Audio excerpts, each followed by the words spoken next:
If there was a year for the Milwaukee Bucks to channel the 2019 Raptors, it is this year. It is one of the years where it's wide open. You have to do it right now.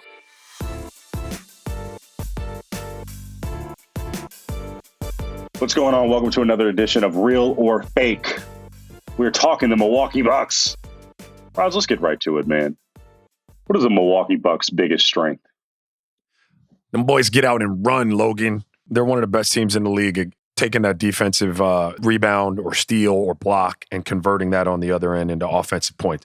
It's also what allows Giannis to flourish as much as he does when he's able to kind of get downhill. Their natural gaps in the defense. People continue to try to get back and load to the ball, and he's exploited them already, and he's on top of the rim kind of unfolding, either getting a bucket or kicking it out to someone else for an opportunity. So their strength is transition. They really get out and get on top of the rim quickly. Word. My biggest strength for the Milwaukee Bucks is their shooting. They're top 3 in field goal percentage and 3-point percentage. I mean, that's where the league has gone. It's gone to shooting. You have to have good shooters. You have to spread the floor, particularly when you have a star like Giannis. They have great shooters like Khris Middleton, like Jrue Holiday. And that's something that you need. You need that scoring in the postseason. So if they can make sure that they are continuing to shoot well and helping supplement Giannis and with that spacing, because we already know that wall is coming. We already know they're going to have to make shots. Giannis in particular is going to have to make shots. And we'll see what happens with that.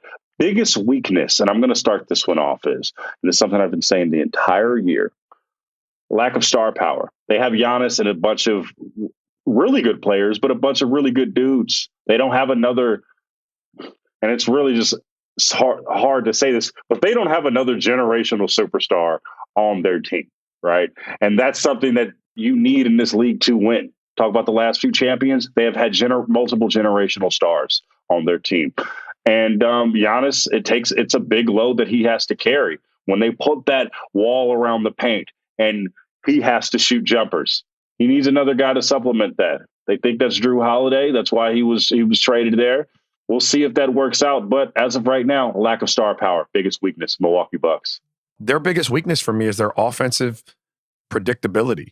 When they get bogged down in the half court, and it's what happens in the playoffs as the games slow down, they become really, really predictable offensively, and you're able to build that wall against them, and you're able to stymie, some of the things that Giannis wants to do. And when you're able to cut him off, it forces other guys to have to create and do things that are out of character. So I've always said this, about Giannis. I know he's super gifted with the ball. There are not a lot of guys with that size, length, skill combination that can do that.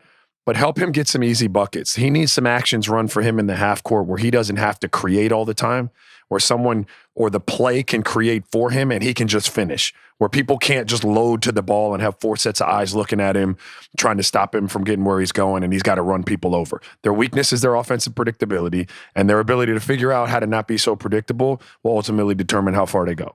When you're a predictable offense, that gives a Brooklyn Nets the ability to defend you. Because it's not much. It's not much that goes into the defensive scheme when you are that predictable. You know exactly what's going to happen. And we're talking about them against the Brooklyn Nets, and they've beaten the Brooklyn Nets twice this year. They have been great against the Brooklyn Nets. But when it comes to the postseason, when it slows down, that's when you need a bit more variety in your offensive scheme. You need that. It can't be vanilla. It can't just be pass the ball to Giannis, pass the ball to Giannis. It's not how it's going to work. And so when you have that, it's going to be tough. Let's go into the most important role player. Raja, who is your most important role player? There are a lot of guys that qualify. I don't know exactly who falls into quote unquote role player status or not. I think PJ Tucker is a guy that they have to figure out how he can fit into what they're doing. I thought it was a great pickup.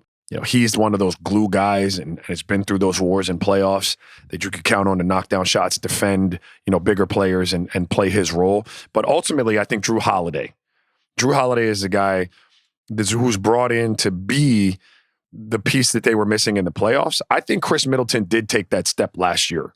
In some of those games where Giannis missed, like Khris Middleton carried him to a dub, in one of them where he went off. I think he is a capable number 2, but I think Jrue Holiday is also a number 2, and he has to play like a number 2 in this year's playoffs for them to have a chance to do what they want to do.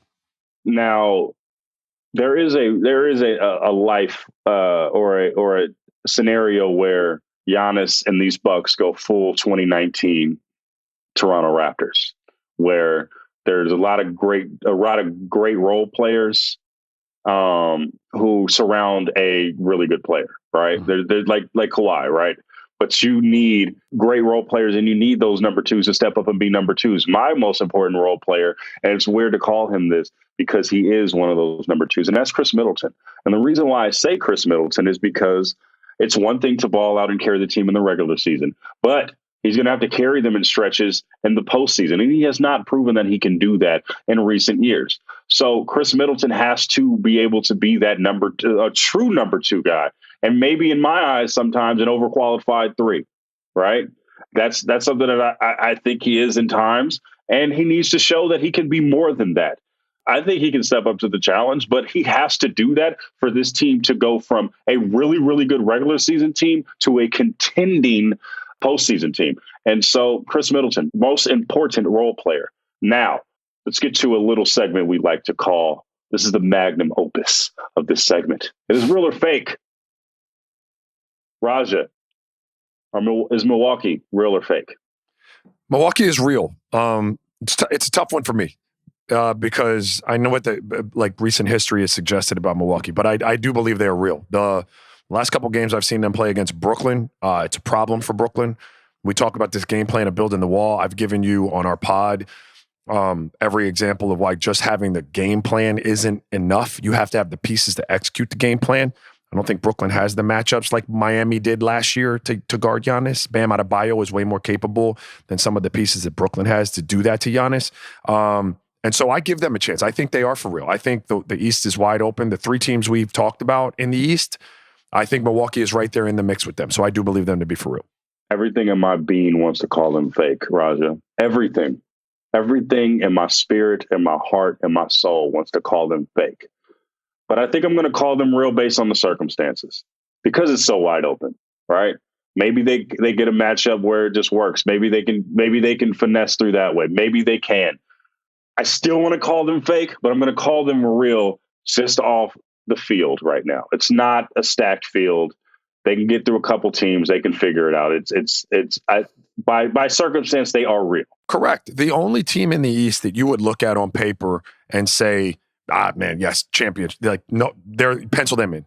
Would theoretically be Brooklyn, but they've got this huge chink in their armor with how bad they are defensively. So you got to put, there's no just clear favorite to win that in terms of a whole complete team. So I think they're in there for those reasons. I agree. If there was a year for the Milwaukee Bucks to channel the 2019 Raptors, it is this year. It is one of the years where it's wide open. You have to do it right now. This is the time where you have to, steal a championship. When there's a run for a whole bunch of teams. I think like the Dallas Mavericks 2011, right? Where you just or the Miami Heat in 2006, where you weren't expected to do it, but you got one based on the circumstances around you. So I think that the Milwaukee Bucks can do it. This is the year they have to do it.